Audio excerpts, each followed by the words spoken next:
자, 수업 시작하겠습니다. 오늘부터 에쿼티 인베스트먼트 수업을 할 거고요. 여기 스위저 노트로 수업을 할 거예요. 북3죠? 네, 북3고.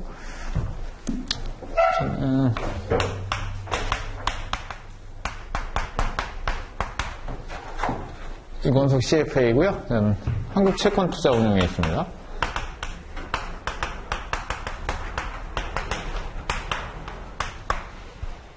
채권이 전문인데 어쨌든 강의는 주식을 하고 있긴 해요. 오래전부터 그냥 해서 강의를 주식을 하고 있고, 현재 하고 있는 일은 채권 투자가 주고요. 그 다음에 비상장 주식, 그 다음에 공모주. 그래서 일반 상장 주식은 현재는 고유 운영은 하고 있는데, 일반 주식은 펀드나 고객 걸로는 투자를 하고 있지는 않습니다. 이거는 이제 좀 강의용으로 제가 지금 하고 있다라고 이제 보시면 될 것 같고요. 이 회사가 좀 특이한 회사예요. 여러분들이 CFA를 공부하고 있는데, CFA가 아니면 매니저가 될 수가 없어요. 그래서 여기 지금 펀드 매니저에 CFA가 13명이 레벨 3 합격하시면 입사 지원 한번 신청해 보셔도 됩니다. 지금 여의도에 유일하게 CFA가 있어야만 들어올 수 있는 회사입니다. 왜 그렇게 했냐고 이제 물어보니까, 저희 이제 대표님이 CFA 1세대거든요. 처음에 이제 학원이 만들어지기도 전에, 커리큘럼 이런 거 해가지고 이제 시험 보고 합격하신 양반이었어요. 굉장히 초창기에. 근데 이제 너무 CFA가 커리큘럼이 좋더라. 그렇게 해서 이제 한 것도 있고, 그 다음에 어차피 여기 이제 금융이라는 게 사실은 약간, 아마 여기 업계에 계신 분들이 있을 것 같은데, 약간 인맥이 굉장히 좀 중요하긴 해요. 그러니까 이제 회사가 이제 만들어지니까 소개도 이렇게 많이 들어오고 이렇게 하는데, 다 좋은 사람 이렇게 소개시켜주는데, 이렇게 거절하기도 어렵잖아요. 그래서 아무나 소개하시지 못하도록 CFA라고는 허들을 뒀다는 얘기도 있고, 그런 여러 가지 얘기가 있는데, 어쨌든 CFA 커리큘럼이 좀 좋아서 했다라는 그런 얘기가 있긴 있습니다. 특히 이제 금융 자격증도 많지만, 여러분들 거기 1페이지 한번 보실래요? 1페이지 껍질을, 첫 페이지에 껍데기 표지를 한번 보시면, 여기 이제 우리 커리큘럼이 있죠? 레벨 1 커리큘럼이. 맨 밑에 보시면 에틱걸이 있어요. 에틱이. 그러니까 에틱스의 이렇게 시험 비중을 굉장히 높게 두는, 사실은 시험이 없어요. 그래서 금융에서 사실 이게 중요하거든요. 그러니까 이거는 사실 시험만 합격해도 윤리적이지 않은 사람은 많죠. 근데 이제 중요한 건 어쨌든 이걸 좀 공부를 깊이 있게 해보는 것도 되게 중요하다라는 그런 생각도 들고, 어쨌든 커리큘럼이 참 잘 돼 있긴 합니다. 위에 보시면 퀀트도 그렇고, 이코노믹스도 있고, 그 다음에 이제 재무제표 분석도 있고, 예전에 이제 다른 자격증 비하하려고 하는 건 아닌데, C 무슨 자격증이 하나 있는데, PB들 시험 보는. 기억이 안 나네, 갑자기. CFP인가요? 예. CFP도 굉장히 어렵더라고, 보니까, 생각보다. 근데 제가 볼 때는 CFP는 전문가로서 CFP는 좀 따라오기는 어렵다라고 생각한 게, 이 퀀트나 이코노믹스나 파이낸셜 스테이트먼트가 없어요, 결정적으로. 주식채권의 핵심인데, 부동산이나 세법이나 법도 좀 들어있고 한 건 좋긴 좋은데, 그래서 저건 전문가라고 좀 얘기하기가 만만치 않다. 저런 커리큘럼으로는.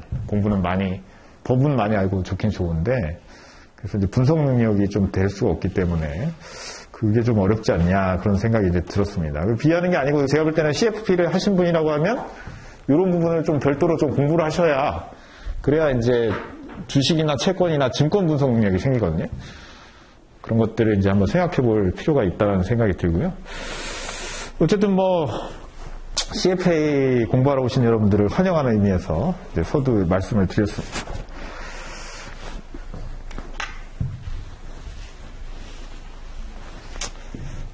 저는 좋은 자격증이라고 생각해요. 그래서 레벨 1, 2, 3 공부할 때, 공부를 내가 잘하고 있구나, 이런 생각이 참 많이 들었어요. 그리고 이제 결국은 CFA 때문에 지금 현재 일을 하고 있고, 우리는 CFA 아마 안 뽑지만, 계속 현업 업무하는데도 도움이 많이 되는 것 같습니다. 그래서 뭐 학생분들은 좀 많이 물어보세요. CFA가 있으면 뭐 취업하는데 도움이 되나요? 우리 회사 같은 경우는 무조건 도움이 되고요. 네. 그다음에 다른 데도 뭐 되는 데도 있고 뭐 안 되는 데도 있겠지만 제가 볼 때는 금융권에서 일하는 데는 분명히 도움되는 건 사실이죠. 그렇게 이제 여러분들이 이해를 좀 하시면 좋겠고요. 어쨌든 시험 목적으로 보면 에쿼티 인베스트먼트가 중간에 있죠? 10에서 한 12% 정도 이렇게 돼 있습니다. 그래서 지금 여러분들 CBT로 시험이 바뀌었으니까 제가 페이퍼로 볼 때는 보기도 4개였는데 지금 3개로 줄어들었고 그것도 이제 컴퓨터로 시험 보니까 시험 문제 많이 줄었더라고요. 보니까 아마 뭐 전반 섹션, 후반 섹션에서 아마 90문제씩 문제를 푸는 것 같은데 2시간 15분 정도에서 한 문제당 한 1분 30초 정도 문제를 해결하는 거니까 뭐 아주 어려운 문제보다는 컨셉을 좀 정확하게 이해하고 있는 그렇게 이제 문제를 해결할 수 있게 여러분들이 준비를 하시면 좋지 않을까 생각이 됩니다. 그래서 거기 이제 그 페이지에 보시면 그 스터디 세션 11, 12번이 에쿼티 인베스트먼트라고 할 수가 있는데요. 그 큰 제목을 보면 33부터 리딩 넘버로 보시면 33부터 보시면 마켓, 오거나이제이션 앤 스트럭처 이렇게 되어 있죠. 그래서 주식 시장에 대해서 공부를 할 거고요. 그 다음에 주식 시장을 알면 주식 시장이 어떻게 움직이는지 알아야 되겠죠? 그럼 인덱스를 알아야 돼요. 그래서 주가지수에 대한 공부를 할 거고요. 그 다음에 마켓 이피션시라고 해서 우리 주식 시장이 그 효율적이냐, 비효율적이냐.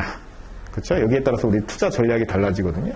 그런 걸 이제 35번에서 배울 거고. 그 다음에 36번에서 보면 Overview of Equity Security에서 주식이라는 이제 증권 자체의 특성에 대해서 기본적인 걸 배울 겁니다. 어찌 보면 좀 순서가 좀 바뀐 것 같기도 한데, 어쨌든 시장을 하나 보고, 그 다음에 주식 특성을 보는, 개별 특성을 보는 약간 그런 느낌이 있습니다. 그 다음에 이제 37번에 보시면, 그, Industry and Company Analysis에서 주식 분석을 하는데요. 주식 분석을 하려면 우리가 이제 탑다운이라고 얘기를 하거든요. 그래서 제일 크게 이제 경제가 있고, 경제 안에 산업이 있고, 산업 안에 기업이 있고, 이 기업은 이제 주식인 거죠. 주식 관점에서 이제 분석을 하는 겁니다. 그래서 탑다운으로 보면, 이게 사실 이코노믹스가 따로 빠졌으니까, 빼고, 에쿼티에서 할 수 있는 게, 그, 인더스트리하고 컴퍼니 애널리시스라고 보시면 되고요. 이 컴퍼니 애널리시스의 90%가 우선은 우리 시험 목적으로는 FS 분석에 초점이 맞춰져 있어요. 그래서 여기 산업 분석에 대해서 좀 배울 거예요. 컴퍼니 애널리시스는 그 FS로 다 빠져 있으니까, 파이낸셜 스테이트먼트 애널리시스로 기업 분석을 하신다라고 보시면 됩니다. 자, 그렇게 이제 하고, 그 다음에 38번의 마지막에 이제 밸류에이션이 있죠. 그래서 밸류에이션의 아주 기초에 대해서 배울 겁니다. 레벨 2는 커리큘럼 전체가 밸류에이션이군요, 거의. 레벨 1은 인트로덕션, 레벨 2는 밸류에이션, 레벨 3는 포트폴리오 매니지먼트입니다. 이게 CFA의 큰 그림이에요. 그래서 이제 레벨 2 가시면 밸류에이션 아주 깊게 하실 건데, 아주 기초적인 것들을 베이직 컨셉이라고 되어 있죠.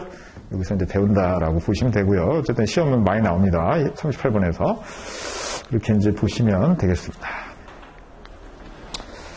그래서 전체적으로 보면 주식이 뭐냐?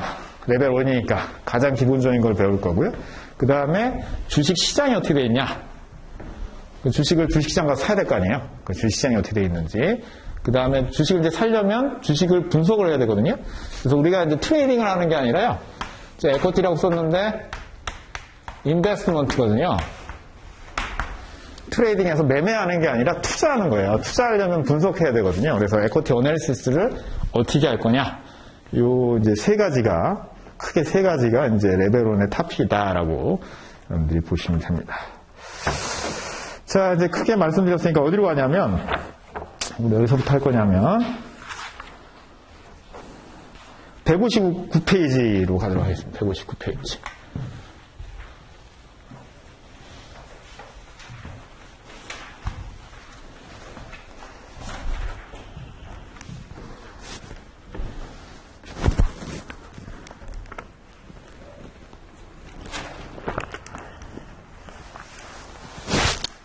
자, 그래서 여기 보시면 이제 첫 번째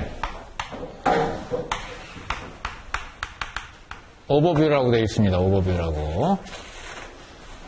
그래서 그 주식의 어떤 기본적인 증권으로서의 특성에 대해서 좀 공부를 한번 해보자 이런 뜻입니다.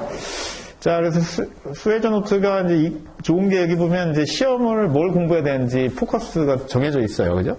여기 한번 잠깐 보시면 equity have higher return than bond라고 돼, bond and bill이라고 되어 있습니다. 그래서 주식하고 채권을 좀 비교할 수 있어야 되겠어요. 이해되셨어요? 저희 타픽이 끝나면 주식의 특성과 채권의 특성을 좀 이해를 하시면 좋을 것 같고요. 우선은 뭐 채권보다는 하이 리스크, 하이 리턴이라는 거죠. 그죠? 왜 그런지 한번 좀 이따 한번 살펴보기로 하고요. 그 다음에 이제 두 번째는 또 뭘 알아야 되냐면 common equity. 그 다음에 preferred equity. 이걸 우리말로 뭐라 그래요? 보통주하고 우선주라고 그러죠? 그쵸? 그래서 common equity하고 preferred equity. 그래서 보통주하고 우선주를 구분을 좀 할 수 있어야 되겠고요. 그 다음에 우리가 주식에 공부를 한다면 결국 주식 투자할 거잖아요. 그 주식 투자할 때 우리나라 주식 사는 방법도 있는데 어떤 주식이 있냐면 foreign stock, 해외 주식에 투자하는 방법이 있습니다. 해외 주식 투자하는 방법. 이것도 여러분들이 이해를 하셔야 되겠고, 국내 주식 투자할 때하고 뭐가 다르냐? 시험 끝나면 이해를 하셔야 되고요. 그 다음에 거기 이제 그 세 번째 줄에 마지막에 보시면 difference between book value of equity하고 market value of equity라는 게 있죠? 그래서 book value하고 그다음 market value의 차이를 좀 이해를 좀 하셔야 되겠습니다.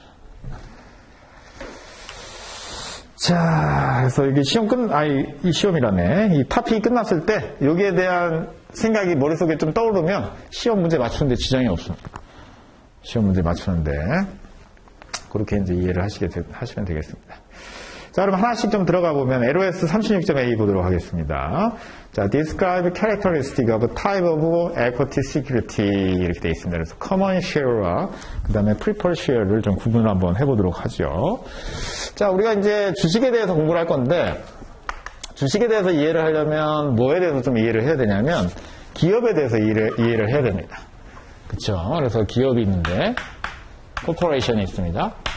기업이 이제 뭘 하냐? 이 기업은 무슨 기업이에요?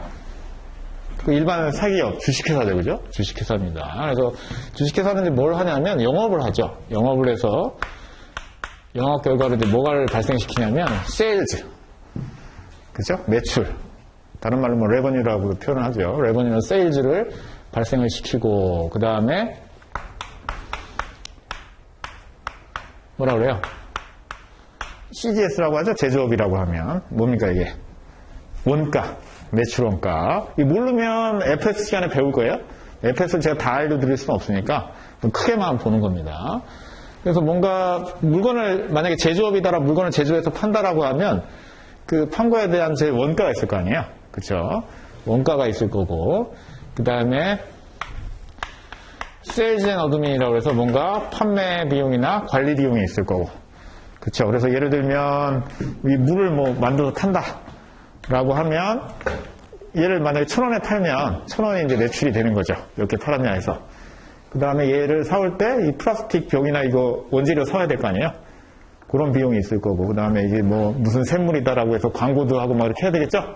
그런 비용도 있고 그런 비용들이 이제 영업을 위한 비용들이 이렇게 빠지게 됩니다. 그러면 이제 뭐가 남냐면 오퍼레이팅 인컴이라고 해서 뭐가 발생하냐면 영업이익이 발생을 하죠. 여기서.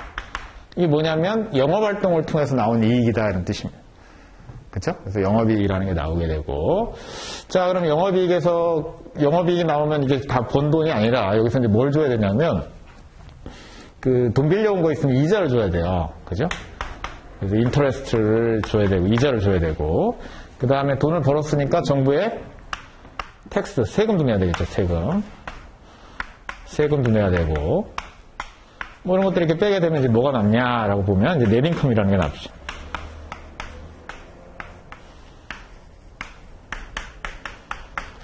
그렇죠? 넷인컴이라는 게 나왔다 이런 얘기. 그 기업이 이제 뭐 하는 주식회사라는 기업이 뭐 하는 거냐 이렇게 보니까 뭘 팔아가지고 각종 비용 빼고 이자에다 세금까지도 뭔가 이렇게 이익을 남기는 그런 일을 한다 이런 얘기죠. 그래서 이 이익이 남으면 여기서 이제 뭘 줄 수 있냐면 디비던드 줄 수가 있어요. 배당을. 그렇죠? 그래서 우리 넷인컴을 다른 말로 뭐라고 하냐면 shareholders income이라고 얘기를 합니다. 주주이익이다 이렇게 얘기를 한 거죠. 왜? 여기서 주주들이 배당이라는 걸 가져가니까 그렇습니다. 이게 뭐냐면 operating activity, 영업활동을 하는 거죠. 그래서 영업활동의 가장 핵심은 뭐냐면 이걸 탑라인이라고 그래요. revenue, sales입니다. 매출이 발생이 돼야 이 모든 현금물이 발생이 되는 거죠. 그렇죠? 그래서 이 영업활동의 매출을 창출을 시키려면 기업이 뭘 해야 되냐면 투자를 해야 돼요. investing activity를 해야 돼요. 그렇죠? 그래서 투자는 어떤 투자를 합니까? 라고 물어보면 AR이라는 걸 배울 거예요. AR이 뭐냐라면 account receivabl이라는 거. 이게 뭐냐면 외상 판매. 그 다음에 inventory. inventory가 뭐예요? 재고 투자. 그죠? 재고 투자. 그 다음에 시설 투자. PPN이가 뭐예요? Property, Plant and Equipment. 공장 짓는 거죠. 기계 사고 이런 것들. 그 다음에 또 어떤 투자가 있냐면 intangible.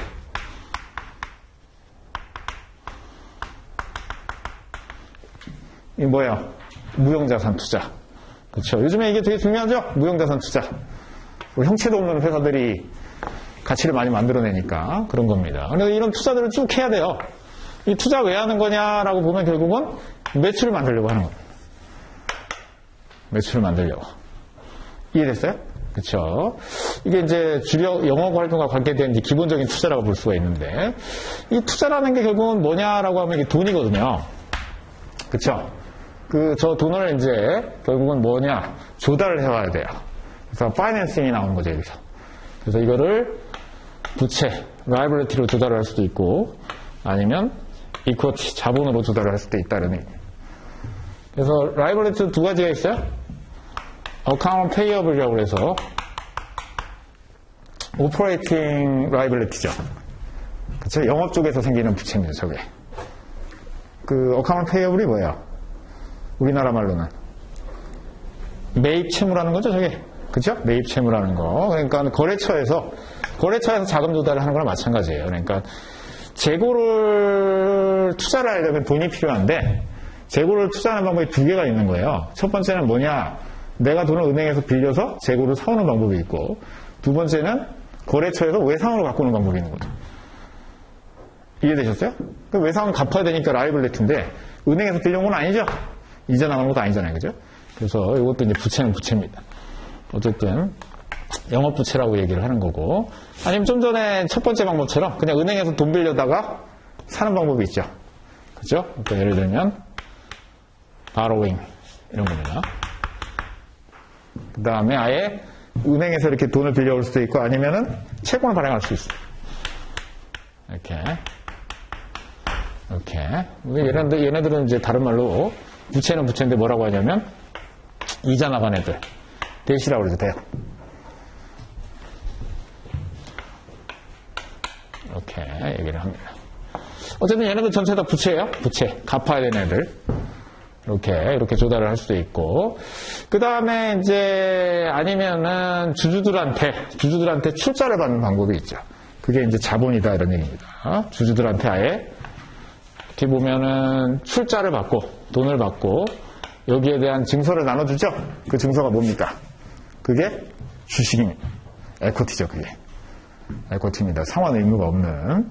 그래서 그 에코티도 또 두 개로 나눠지는 거죠. 첫 번째가 뭐냐면 커먼 에코티가 있고 두 번째가 프리퍼리드 에코티가 있습니다. 이걸 우리가 보통주라고 하고 얘를 우선주라고 하는 거예요. 보통주라고 하고 우선주라고 한다. 차이는 뭡니까? 어쨌든 에코티는 여기 위에 있는 라이블리티보다 후순이에요. 서브디네이터라고 그러죠. 그죠? 그럼 후순이라고 하는 게 뭐냐면 얘네들이 먼저 돈을 가져가고 남는 게 있으면 가져간다 이런 뜻입니다. 잔여이익을 가져간다 이렇게 얘기를 하죠. 그래서 후순이다 이런 얘기입니다. 그러니까 얘네보다 불리해요, 유리해요? 청구권적인 측면에서는 불리하죠. 그 대신에 이제 남는 걸 다 가져가는 거죠. 이자 주고. 그죠? 그건 꼭 유리하다기보다는 뭐 불리한 뭐 대가라고 해야 될까요? 어쨌든 그렇습니다. 그래서 여기 이제 얘네들보다는 무조건 후순위입니다. 얘네 둘 다. 근데 이제 우선주는 보통주보다는 또 선순위죠. 뭐에 대해 선순위예요? 총선할 때 청구권에 대해 선순위고 배당을 먼저 받을 수 있는 권리가 있어요. 이해되셨습니까? 그렇죠. 그럼 배당은 어디서 나와요? 여기 넷인컴에서 나오죠. 이익에서. 이익이 없으면 배당을 줘야 안 줘요? 안 줘도 되죠. 그죠? 근데 여기 이자는 무조건 줘야 되거든요. 이게 안 주면 부도 나는 거죠. 근데 이제 여기 주주는 이익이 있으면 배당을 우선적으로 받지만 이익이 없으면 배당을 못 받습니다. 이해되셨어요? 그렇죠. 그렇기 때문에 이제 에쿼티인 거죠. 이익이 없어도 무조건 배당을 받아야 된다. 그러면은 우선주의 형태를 띠고 있지만 실질적으로는 우선주가 아닌 애들도 있어요. 법적으로 보면. 그렇죠. 아예 배당을 못 주면 상환 청구한다든지 이렇게 되면 우선주라고는 돼 있지만 실질적으로는 부채의 성격을 갖는 애들도 있습니다. 그런 게 아니면 이제 자본 성격으로 인정을 받는 거죠. 자, 그래서 프리퍼럴 스탁은 배당에 이제 우선권이 있는 거고요. 그 다음에 여기 이제 이 회사를 청산할 수도 있잖아요. 청산하면 부채 갖고 남는 게 있으면 먼저 또 가져갈 수 있는 권리가 우선주에 있고, 커먼 에쿼티는 정말 맨 마지막 최우순이라고 보시면 됩니다. 근데 그 다음에 이제 커먼 에쿼티는 이자 주고 우선주 배당 주고 그리고 남는 게 있으면 전부 다 가져가는 거죠. 그렇죠. 그래서 하이 리스크 하이 리턴이 되는 겁니다. 그 다음에 또 뭐가 있어요? 가장 중요한 거 뭐가 있어요? 얘의 가장 핵심적인 특징은 보팅 라이트 있죠. 그죠? 그래서 주주총회를 통해서 의사결정을 할 수가 있습니다. 가장 중요한 보드 오브 디렉터, 이사진을 뽑을 수가 있죠. 경영진을 선임할 수 있는 권리가 보통주 주주들한테 있습니다. 자, 그렇게 이제 보시면은 이제 될 거고요. 그래서 어쨌든 이제 자본이라고 하는 걸로 자금을 조달할 수도 있고, 자본으로 자금을 조달하면 어떻게 됩니까? 회사가.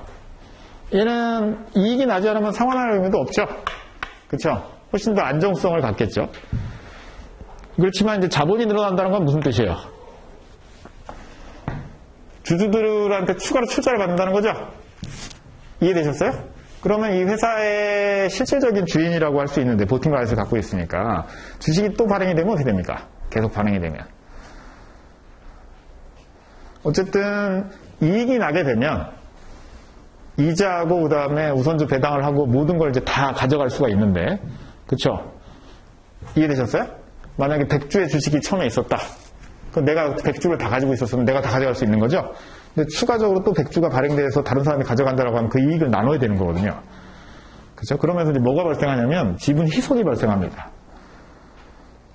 이해되셨어요? 그렇죠. 그래서 회사 입장에서는 자본이 늘어나면 특히 이제 증자한다고 그러죠, 이거를. 외부 주주들한테 돈을 받는 거를. 증자를 하게 되면 자본이 늘어나면 회사 입장에서는 부도 가능성이 낮아지니까 안정적이지만 주주 입장에서는 기존 주주이죠. 주주라는 건 기존 주주입니다. 기존 주주 입장에서는 지분 이상이 발생할 수 있기 때문에 굉장히 큰 비용이 발생할 수 있는 거예요. 제가 맨날 그런 얘기 하거든요. 라면을 내가 하나 끓였어요. 그럼 꼭 젓가락 들고 오는 인간 있죠? 약간 그런 느낌이에요. 내 건데. 그쵸? 라면 하나 가지고 오든지. 라면을 하나 가져오고 젓가락을 가져오면 사실은 지분 희석이 안 일어나는데 이게 하나를 가져오지 않으면서 예를 들어 반 개만 가져오면서 가져온다든지 뭐 이렇게 되게 되면 희석이 발생하면서 내가 가져갈 수 있는 몫이 줄어드는 그런 문제가 발생할 수가 있습니다.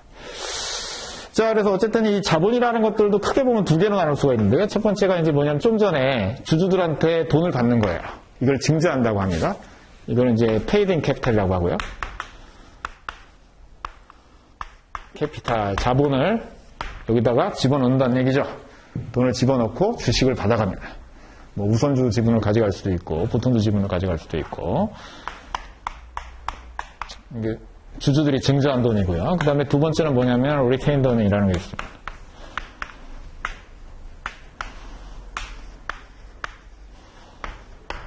이게 우리나라 말로 하면 이게 뭐야? 얘는 납입자본. 우리나라 말로 하면 얘는 잉여금이죠, 잉여금. 그쵸. 잉여금은 뭐냐면, 여기 이제 이게 shareholders income이에요, 이게. 주주이익이에요. 주주이익을 배당을 할 때 이 배당을 100% 하지 않거든요. 대부분의 기업이 100% 하지 않아요. 예를 들면 뭐 50%, 30%, 그 100%, 그러니까 100억을 벌면 뭐 절반만 배당한다든지 이렇게 하죠. 그럼 남는 걸 어떻게 합니까? 내부에 유보를 시키죠, 이렇게. 그래서 이게 이제 투자를 할 때 부채를 조달해서 투자를 할 수도 있고 자본을 조달해서 투자를 할 수도 있는데 자본을 조달할 때 주주한테 계속 증자받는 게 굉장히 큰 부담이에요. 주주 지분 이석이나 이런 문제 때문에. 그렇죠. 그래서 보통은 전부 다 불확실성인 상황도 있고 그 다음에 투자 리스크도 있기 때문에 이걸 전체를 다 배당하지 않고 일부를 배당을 해서 이 유보금이 많이 쌓이게 되면 이 유보금 안에서 자본 투자가 일어나면 훨씬 더 이제 비용이 좀 줄어들 수 있죠. 주주 입장에서. 그래서 이제 그런 것들이 있습니다. 그래서 어쨌든 여러분들이 기업을 볼 때 이제 자본이 굉장히 큰 기업이 있는데 자본이 크면 왜 큰 건지를 한번 볼 필요가 있어요. 그래서 페이딩 캐피탈이 커서 큰 기업이면 주주들이 증자를 잔뜩 해가지고 주주들한테 돈 잔뜩 받아갖고 자본을 갖고 있는 기업이 있고요. 주주들한테 돈은 뭐 처음에 한 번 받았는데 나중에 이익을 계속 엄청나게 내가지고 이익을 왕창 쌓아놓은 기업이 있어요. 그렇죠? 그래서 자본이 충실하더라도 특징은 완전히 다르죠. 두 개의 기업이. 그래서 자본만 본다 하더라도 기업이 어떤 경영활동을 했는지를 우리가 알 수가 있습니다. 그래서 우량 기업의 이제 특징은 이 사이클이 이제 돌아가는 게 기업이거든요. 그래서 자본 조달해서 투자하고 투자해서 영업활동을 통해서 이익을 창출하는 겁니다. 그래서 이제 좋은 기업이라고 하면 투자한 거 대비 매출이 굉장히 많이 나오죠. 그렇죠? 이걸 우리가 턴오버라고 하는데 턴오버가 굉장히 좋다고 그래요. 그렇게 되는 기업은 이제 매출이 많이 나오게 되면 이익도 많이 발생할 거고요. 레버지 효과가 발생하니까 이익이 많이 나면 배당 주고도 잉여금이 많이 발생을 하고 추가 투자 요인도 다 자본 안에서 해결이 되기 때문에 부채가 줄어들어요. 그래서 매출 나오고 이익 나오고 부채 비율 떨어지고 이런 이제 선순환이 일어나는 그게 굉장히 좋은 기업의 형태로 갈 거고요. 문제가 있는 기업은 투자를 이렇게 했는데 매출이 안 나와. 매출이 안 나면 이게 안 나와요. 고정비라는 게 있어서 픽스드 코스트라는 게 있어서 여러분들 코퍼레이트 파이낸스 시간에 아마 레버리지에 대해서 배울 겁니다. 그럼 이게 마이너스가 나죠? 마이너스가 나면 리테인드 어닝이 없죠. 그렇죠? 그러면은 투자를 하려고 하면 여기 돈이 없기 때문에 증자를 받든지 아니면 부채를 조달해야 돼요. 근데 증자를 하는 게 쉬운 일이라고 했어요? 어려운 일이라고 했어요? 주주자본 비용이 굉장히 세기 때문에 굉장히 어려운 일이에요. 그러니까 보통은 부채를 먼저 쓸 수밖에 없어. 그렇죠? 그러니까 부채 비율이 늘어나고 그 다음에라도 잘 되면 다행인데 이게 투자했는데 또 안 되면 이게 이제 계속 누적이 되는 거죠. 그렇죠? 그래서 이제 부채 비율도 올라가고 파산 가능성도 커지고 문제를 일으키게 되는 겁니다. 자, 이게 이제 기업의 모습이고요. 여기서 이제 에쿼티가 하는 역할이 좀 전에 말씀드린 것처럼 여러분들 이해를 하시면 되겠습니다.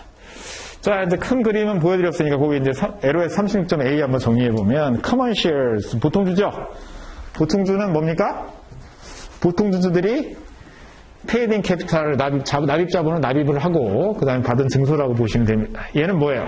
오너십 인터레스트 마지막 줄에 밑줄 치시고 소유 지분을 표시를 하는 거고요. 오너십 인터레스트 첫 번째 줄 마지막에 그 다음에 두 번째 줄에 보시면 residual claim이라고 되어 있죠. 그래서 debt holder 채권자 preferred stockholder 우선주 배당을 하고 남는 부분을 residual claim 남는 부분에 대해서 가져갈 수 있는 권리가 있다 이런 얘기입니다. 자, 그 다음에 네 번째 줄에 voting right에다 밑줄 치시고요. voting right. 그런데 투표권이 있다는 거죠? 투표권이 있다. 의결권이 있습니다. 그래서 보통은 이제 common shares의 이제 가치라고 하는 것들이 뭐 경영권 분쟁이나 이런 것들이 일어나면 굉장히 주가가 폭등하는 이유가 있는데 이게 바로 voting right 때문에 그렇습니다. 지분 확보 때문에 그런 문제가 생기죠. 자, 그 다음에 네 번째 줄 마지막에 보시면 no obligation to pay dividend. 배당은 의무예요? 아니면 선택이에요? 기업의 선택이죠? 그래서 common shares에서 배당을 받을 수 있는 권리가 있긴 있습니다만 이익이 안 나면 뭐 배당을 안 줘도 되고 이익을 난다 하더라도 배당을 줄 건지 말 건지는 기업이 선택하는 부분이다라고 보시면 됩니다. 그래서 보팅 라이트를 가지고 이제 하는 게 뭐냐면 그 밑에 줄에 보시면 보드 오브 디렉터. 보드 오브 디렉터가 뭡니까? 이사죠. 이사회 멤버를 투표할 수 있는 권리가 있습니다. 이사회 멤버는 10명이 있다라고 하면 한 명을 전부 다 투표를 합니다. 10명 갖다 놓고 한 번에 투표하는 게 아니라 한 명 한 명이 전부 다 안건이에요, 안건. 그래서 제가 이제 이권석인데 이권석 이사 나와서 투표하고, 그쵸? 선임. 그 다음에 뭐 또 3권석이 있다 그러면 세 번째 투표하고, 그 다음 사람 투표하고 이렇게 감사 투표하고 한 명 한 명씩 전부 다 투표를 하게 됩니다. 그 다음에 머저 디시전, 그래서 합병을 한다든지 아니면 감사를 뽑는다든지 전부 다 투표, 의결권이 있는 보통주주의 투표로 선임이 된다고 보시면 되겠죠. 그럼 의결권은 굉장히 중요한데요. 의결권, 내가 참석 못하면 어떻게 합니까? 의결권이 사라지는 게 아니라 위임장을 써줄 수도 있죠. 그쵸? 그걸 뭐라고 합니까? 프락시라고 얘기를 합니다. 다른 사람한테 위임장을 써서 대신에 의결권을 행사할 수 있게 이렇게 얘기를 하는 거죠. 그래서 여러분들 이제 가끔 보시면 외국인이나 소액주주나 이렇게 해가지고 경영권 분쟁이 붙었다라고 하면 이 의결권 위임해달라고 막 집에 찾아가고 막 그런 것들 하거든요. 요즘에 이런 거 의결권을 받아주는 대행 업체들도 막 생겼어요. 저도 막 지난번에 한번 그렇게 되니까 막 전화 오더라고요, 보니까. 그러니까 무슨 택배 아저씨 같은 사람들이 막 와가지고 그 선물은 하나씩 줘요. 뭐 김도 주고 뭐 이렇게 예전에 어디는 회사는 뭐 수박도 주고 막 그랬다는데 수박도 줬다는 그런 얘기가 들리는데 김은 주니까 별로 하고 싶지 않더라고 보니까. 그래서 어쨌든 만약에 경영권 분쟁이 붙으면 보통은 뭐냐면 기존 경영진 전부 다 해임 뭐 이렇게 가거든요. 그 이제 기존 경영진 자기 일자리 다 날아가는 거 아니에요. 그런 문제들. 그러니까 이제 목숨을 걸고 투표 의결권을 확보하기 위해서 좀 많이 싸우기도 하고 그런 애들이 있습니다. 자, 그래서 어쨌든 우리가 다 알고 있는 거지만 이렇게 용어로 한번 또 정리를 한번 해보고요. 영어로 되어 있으니까 우리가 좀 사실은 CFA 시험이 좀 불리하죠? 불리해요. 근데 사실 그렇게까지 불리한 건 아닌 게 이걸 한글로 배우면 약간 막 다 한자 들은 거 막 이런 거 배워야 돼요. 용어가 되게 어려워요, 또. 그렇죠. 아까 이거 보면 이거 우리나라 말로 하면 납입 자본 뭐 이렇게 해야 되잖아요. 그렇죠.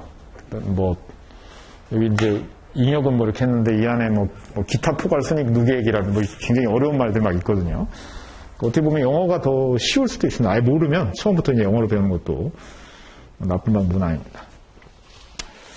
자, 그래서 이제 기본적인 거 우리가 커머셜스 이해가 됐고요. 그 다음에 이제 보팅 라이트가 굉장히 중요하다 보니까 이제 투표할 때 두 가지 용어가 나오네요. 그래서 레벨 1에서는 좀 지겨울 수는 있는데 이런 기본적인 용어를 좀 잘 정리를 해야 돼요. 그래서 첫 번째가 이제 뭡니까? 우리가 투표할 때 이제 두 가지가 있다라고 돼 있는데 첫 번째가 스태튜토리 보팅 시스템하고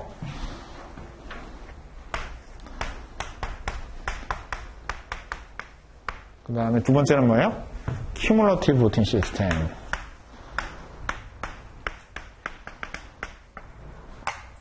그렇죠? 큐뮬러티브 보팅 시스템.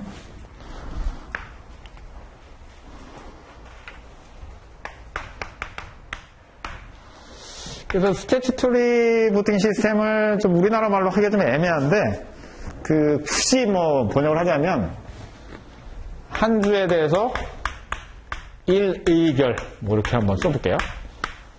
내가 한 주가 있으면 딱 하나의 안건을 처리를 하는 겁니다. 그 다음에 큐뮬러티브는 집중 투표. 이렇게 하고선 예를 한번 제가 들어드릴게요. 예를 들면 어떤 회사에 이제 주식이 몇 주가 있는 100주가 있어요. 100주. 그래서 지분 구성이 어떻게 됐나 보니까 70주는 대주주가 가지고 있어요. 머저리티 쉐어홀더가 가지고 있고, 그 다음에 30주는 마이너리티 쉐어홀더가 소액주주가 뭐 분산해서 가지고 있어요. 그쵸? 그러니까 이렇게 돼 있으면 어떻게 됩니까? 대주주가 압도적인 지분을 가지고 있죠? 그쵸? 그래서 뭐 민주주의는 다수결이다 보니까 기업도 마찬가지입니다. 그러다 보니까 이제 의사결정을 하면 대주주의 뜻대로 대부분 모든 게 이루어질 겁니다. 의사결정이. 맞아요? 그쵸? 그건 정상입니다. 정상인 거고 너무나도 당연한 거예요. 근데 이제 보니까 어쨌든 경영은 보드 오브 디렉터에서 하는데 이사진들이 하는데 이사회 멤버를 보니까 이사회 멤버가 10명이에요. 10명이에요. 근데 이제 그 10명의 임원들 한 명 한 명을 다 선임한다고 그랬죠? 그쵸? 그 한 명 한 명이 전부 다 대주주 사람이 될 수밖에 없죠. 그쵸? 한 명에 대해서 한 표씩 행사한다고 하면 여기 70표를 행사하면 당선되고 해서 이사회 멤버 10명이 전부 다 대주주 사람이 될 수밖에 없죠. 그게 뭐냐면 스태튜토리 보팅 시스템입니다. 한 주식에 대해서 하나씩 표를 행사를 하게 되면 70표 몰표가 가는 순간 다 이길 수밖에 없잖아요. 이해되셨어요? 이게 정상적인 보팅 시스템인데 이렇게 되고 보니까 이제 소액주주가 좀 억울한 거예요. 그러니까 이사회 멤버가 10명이 있으면 70%는 갖고 있으니까 7명은 대주주 사람이 들어온 건 오케이 하겠어 내가. 그 다음에 7명이 다 찬성하면 이사회 결의도 대주주 뜻이 반영되겠죠. 그렇지만 3명 정도는 우리 뜻을 반영하는 사람들이 그 안에 들어가 있어서 최소한 뭐 의사결정할 때 감시라도 좀 할 수 있고 소액주주 의견이라도 좀 낼 수 있고 물론 되진 않겠지만 그렇게 되는 거하고 10명이 전부 다 이사 멤버가 대주주 사람이 있는 거하고는 차원이 다르죠. 무슨 얘기인지 이해되셨어요? 그러니까 소액주주가 대주주 뜻대로 하겠지만 최소한 경영이 이사회진의 의사결정이 어떻게 일어나는 정도는 알고 싶고 그 다음에 반대 의견이라도 말도 안 되는 의사결정을 하면 반대 의견이라도 내고 싶은데 방법이 없는 거예요. 그쵸? 그래서 이제 고안된 게 뭐냐면 이 큐뮬러티브 보팅 시스템입니다. 이제 얘는 어떻게 하냐면 10명을 뽑잖아요? 그럼 안건이 10개거든요. 그쵸? 그럼 100주가 있었으니까 곱해서 주식을 아예 1000주를 만드는 거야, 1000주. 그쵸? 그래가지고 얘네들을 어떻게 하냐면 30 곱하기 100 하면 300주니까 30% 곱하기 그렇죠. 1000주 중에 30%니까 300주죠? 300주를 100주씩 쪼개가지고 자기들이 뽑으려고 하는 3명한테 그냥 몰아버리는 거예요. 나머지는 아예 투표 안 하고. 그럼 어떻게 됩니까? 3명은 무조건 뽑히겠죠. 7명은 아예 투표를 안 하는 거고요. 이해되셨어요? 그쵸. 이런 식으로 투표를 해버리면 한 주당 하나씩 하지 않고 이런 식으로 투표를 하게 되면 최소한 3명을 뽑을 수 있거든요. 비례해서. 그래서 지분에 비례해서 이제 뽑을 수 있는 그런 방법이라고 보시면 되겠죠. 그 안에 이제 한번 여러분들 읽어보시면 그런 내용이고요. 한 장 넘겨보시면 160페이지. 첫 번째 줄 마지막에 한번 읽어볼까요? Cumulative voting makes it possible for minority shareholder, 소액 주주가 to have more proportional representation on the board다. 그래서 30% 갖고 있으면 10명 중에 3명은 뽑을 수 있을 거다 이런 뜻입니다. 이해됐죠? 네. 자, 그래서 CFA 시험은 오전에도 에코티가 나오고 오후에도 에코티 시험이 나오죠. 아주 놀라운 시험입니다. 10과목이 있으면 오전에 4과목, 오후에 4과목 해서 오후에 5과목, 오전에 5과목 나오는 게 아니라 오전에 10과목 나오고 오후에 10과목 나옵니다. 무슨 뜻인지 아시겠어요? 그렇죠. 그러니까 무슨 얘기냐면 문제가 많이 나온다는 거죠. 그러니까 이제 좀 가끔 중요한 것만 이렇게 공부하는 것보다 이렇게 하나하나씩 다 하긴 해야 된다. 시간도 있을 때. 그나마 여러분들이 시험이 좀 줄은 거예요. 예전에는 막 120문제, 120문제에서 240문제가 오전에 에코티, 오후에 에코티 또 나왔어요. 이렇게. 네, 그렇게 해서 시험이 이제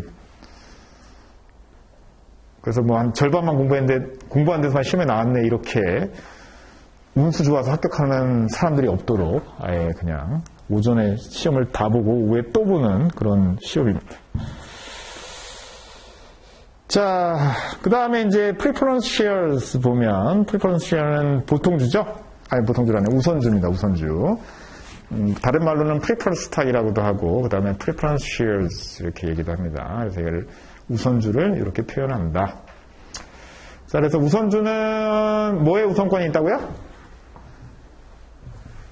우선주 배당률이 별도로 있어서 배당의 우선권이 있습니다. 배당을 먼저 받는 겁니다. 얘네들이. 대신에 보통은 보팅 라이시 보통 없죠. 배당을 좀 받고 보팅 라이시 없는 게 일반적이다라고 보시면 됩니다. 그러다 보니까 이제 어떤 경우들이 좀 생겼냐면 예를 들면 그런 거예요. 적자가 나면 배당 안 주겠죠? 그쵸? 그래서 이거 뭐 이결권도 없고 배당에 대한 권리만 있는데 적자가 나. 그럼 어떻게 됩니까? 배당 못 받죠?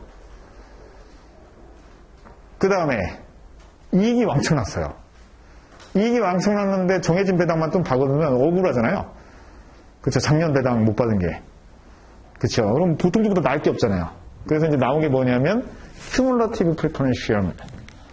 여기다 이제 밑줄 한번 쳐보시고요. 이게 뭐냐면 우리나라 말로 누적적 우선주죠.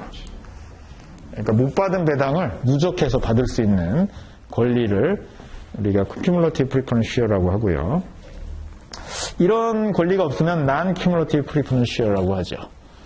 자본시장엔 공짜가 없어서 cumulative preference share가 non-cumulative preference share보다 당연히 더 가치가 있죠. 이해됐습니까? 자, 그 가치는 뭐 가격이나 이런 걸로 반영이 될 겁니다. 당연히. 시장이 정상이라면. 그 다음에 두 번째 또 뭐가 있냐면 어쨌든 간에 이제 그 배당이 배당이 핵심인데 이익이 많이 나면 보통 주주는 이익을 다 가져가잖아요. 남는 자녀 이익을. 리시지블 인컴을 다 가져가잖아요.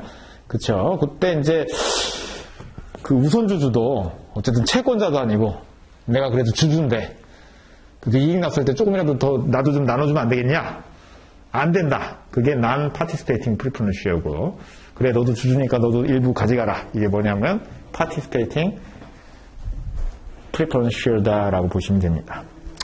자, 그래서 participating preference share 옆에 receive extra dividend 한번 밑줄 쳐보시죠. extra dividend가 키워드입니다. 그러니까 추가 배당, 정해진 배당률 외에 추가 배당을 받을 수 있느냐가 바로 participating이라고 보시면 되겠죠. 우리나라 배당주는 우리나라의 우선주는 대부분 participating의 형태를 가지고 있어요. 그래서 보통은 보통주 배당이 올라가면 우선주도 배당이 조금씩 더 올라가는 그런 이제 구조를 가지고 있고요. 큐뮬러티브는 큐뮬러티브인 것도 있고 난 큐뮬러티브인 것도 있고 그렇습니다. 그렇게 이제 한번 보시면 되겠고요. 우리나라는 되게 웃겨요. 예전에 그 주식들 보면 보통주가 배당을 100원 주면 그러니까 1,000원이죠. 1,000원을 준다라고 하면 우선주는 1,050원 정도, 그냥 50원 정도 더 얹어가지고 주는 어떤 원칙도 없이 그냥 50원 정도 더 주는 거. 약간 이제 그런 것들이 이제 기본적으로 돼 있습니다. 그래서 우선주가 주식수가 좀 적기 때문에 거래가 좀 안 되는 그런 단점이 있긴 있는데, 뭐, 배당을 생각하면 투자 관점으로는 괜찮아요. 투자 관점으로는. 그래서 사실은 보통주보다 우선주가 나을 게 없거든요. 유동성 좋은 거 말고는. 일반 개인 투자자 입장에서는. 그렇죠. 그래서 부팅라이트이 뭐 중요하다 이렇게 얘기하는데 여러분들 뭐 주주총회 가지도 않잖아요. 그렇죠. 예전에도 뭐 소액주주들 막 제가 투자하는데도 네이버나 이런 게 활성화되어 있다 보니까 주가가 조금 뭐 침체되거나 하면 막 난리예요. 이번에 주총 가가지고 한번 우리 실력을 보여주자고 막 그래. 갔어요. 저 혼자 왔어. 아무도 안 와. 아무도 안 와요. 뭐 오지도 귀찮고 바쁘고 그러니까 저 혼자 왔어요. 나중에 주총 갔다 오신 분 좀 그 분위기 좀 부탁드려요. 그래서 안 썼어요, 제가. 저 혼자 갔으니까. 저 혼자 이렇게 했던 게 있는데 안 온다 이런 얘기입니다. 그래서 이게 정말 뭐 경영권 분쟁이 일어나거나 아주 특이한 경우가 아니면 사실은 뭐 큰 의미가 없고요. 그래서 개인 투자자 입장에서는 그냥 배당 좀 많이 받는 게 나을 수도 있어요. 배당은 더 많이 배당 수익률이 높으니까 우선주가. 근데 이제 주식수가 적다 보니까 거래가 안 되다 보니까 갑자기 팔려고 하면 되게 힘들죠. 그래서 우리나라는 제가 볼 때는 우선주가 좀 저평가되어 있기 때문에 자식들 좀 물려주면서 장기 투자하기에는 괜찮은 회사 고를 수 있다면 우선주는 뭐 나쁘지 않습니다. 제가 볼 때는. 나쁘지 않다는 말씀을 드리고요. 그리고 제가 이제 보장하는 건 아니지만 어쨌든 우리나라의 그 대형주의 우선주들은 아직 나쁘지 않아요. 제가 볼 때는 배당 수익률이 계속 올라갈 거니까 여러분들한테 하나 추천드리는 겁니다, 지금. 자, 그 다음에 거기 보시면 우선주 중에 Convertible Preference Share라고 되어 있습니다. Convertible Preference Share는 뭐냐면 전환 우선주죠. 전환 우선주. 근데 우선주인데 전환할 수 있다라고 하면 뭘로 전환하겠어요? 뭐 채권으로 전환하는 이런 경우는 없거든요. 그렇죠? 뭘로 전환합니까? 보통주로 전환하는 겁니다. 보통주로. 그래서 우선주는 뭐에 장점이 있다고요? 배당 우선권의 장점이 있고, 그 다음에 보통주는 이익이 많이 날 경우에 자녀 이익을 다 가져갈 수 있는, 그러니까 회사가 잘 되면 엄청난 주가 상승이 나오는 겁니다. 그렇지? 이해되셨죠? 그 이익을 다 가져가는 거니까. 그러니까 이제 평상시 기업이 좀 삐리삐리하면 배당만 확실하게 좀 받고 있다가 나중에 잘 될 것 같으면 보통주로 전환해가지고 엄청난 주가 상승을 가져가는 거죠. 그렇죠. 그래서 전환우선주는 그런 이제 장점이 있습니다. 자, 그래서 배당의 우선권을 가지고 있다가 그다음 청구권도 우선권을 갖고 있다가 나중에 회사가 잘 되면 이제 전환을 하는 겁니다. 이런 전환 우선주는 당연히 좋죠. 좋은 거고요. 누구 입장에서 좋은 거예요? 그 보통주 커먼 쉐어가 있고 컨버터블 프리퍼런스 쉐어가 있으면 뭐 투자해야 돼요? 컨버터블 프리퍼런스 쉐어야 되죠. 투자해야 되겠죠. 투자자 입장에는 당연히 이게 좋은 거예요. 근데 누구 입장에 안 좋아요, 저게? 네? 누구 입장에서? 기존 주주는 당연히 안 좋은 거거든요, 이게. 그쵸? 기존 주주는. 나보다 배당도 먼저 가져가고, 그럼 나는 나중에 회사 잘 되면 그거라도 기다리고 있었는데, 제가 또 갑자기 배당도 먼저 받아가더니, 보통주로 딱 바꿔가지고, 나랑 똑같은 또 권리를 가져간다라고 하면, 기존 주주 입장에서 좀 안 좋겠죠, 당연히. 그쵸? 그럼 기존 주주들이 싫어하면 이런 게 발행될 리가 있어요, 없어요? 이사 멤버를 기존 주주가 뽑는데. 발행될 리가 없죠? 그쵸? 그리고 정상적인 회사라면 발행이 되지 않습니다. 누가 발행하는 거예요? 정상적이지 않은 애들이 발행하는 겁니다.